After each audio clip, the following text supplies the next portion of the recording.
कृष्णप्पा ये इकडे. सारखं काय रे तुला त्या स्वामी आजोबांच्या मांडीवर बसायचं असतं?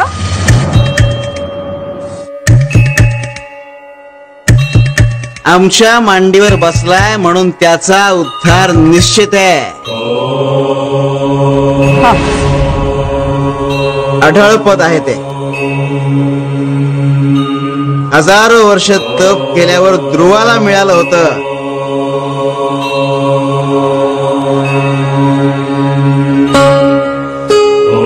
तुझ्या नातवाला त्याच्या पूर्व पुण्याईमुळे मिळालंय.